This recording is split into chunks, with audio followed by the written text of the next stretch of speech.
And there is a chance, perhaps in the southern half of the country, towards the end of the day on Sunday, of seeing one or two sharp thundery downpours breaking out. But we'll firm up on those with each day over the weekend. Back to you two. OK, well, thank you very much, Louise. I think after that we need an idea of how it might have been this summer, don't we? I know. Because of that miserable weather, I'm not the only one who's considering changing my plans this summer. Declan. Well, it is all down to the weather, because the tour operators APTA tell us that because of the wettest June that we've had in living memory, a large number of us have just gone off to the travel agents and changed our holiday plans. APTA says that bookings for foreign holidays are up 20% from where they were a year ago. Ian McCaig is with me. He's Chief Executive of the holiday company lastminute.com. Good morning to you. Morning. When we say last minute, we really do mean last minute. These are people who are changing their plans because of the weather at home.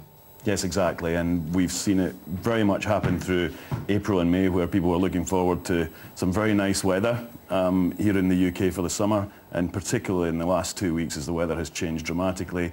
We've seen very significant increases in bookings to Greece, Turkey, Egypt, so people are following the sun. Actually, those destinations are important. Yes, Sunshine. absolutely. It's They're following the sun, and even the Maldives, Thailand have gone into the top 10 from nowhere. Not traditional destinations at this time of the year, but people following the sun. This is interesting. You know, it looks like we're having a bit of fun with this, with all this nonsense, but actually for your industry, this is a serious point, because holidays used to be something that people planned at Christmas time. It's why you have all the travel supplements and the likes of the Radio Times at Christmas. That's Yes. when people tended to do their bookings. Yes. All that's changed now.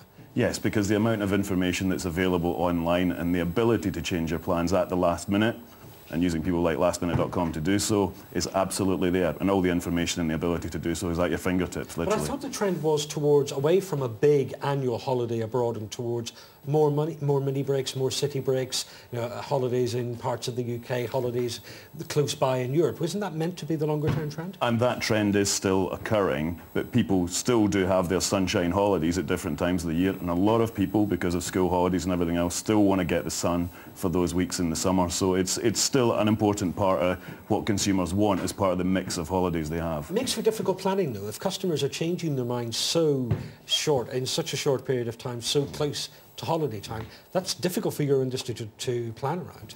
But as you said, it's a dynamic that's been evolving now for a number of years, so the whole industry is structuring itself around dealing with that, and you have to do it. Okay, Ian McCaig, thank you very much. By the way, when you came into the studio this morning, did you think you were being set up for candid camera when you saw all this? I had no idea that this was going to happen, but it's wonderful. You've done very well, because I can tell from your face that you're trying to snigger at the performance of our tennis players here.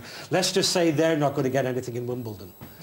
I don't know. They were doing very well earlier on, Declan. I think you just put them off. Yeah, it's my fault. Thank you very much.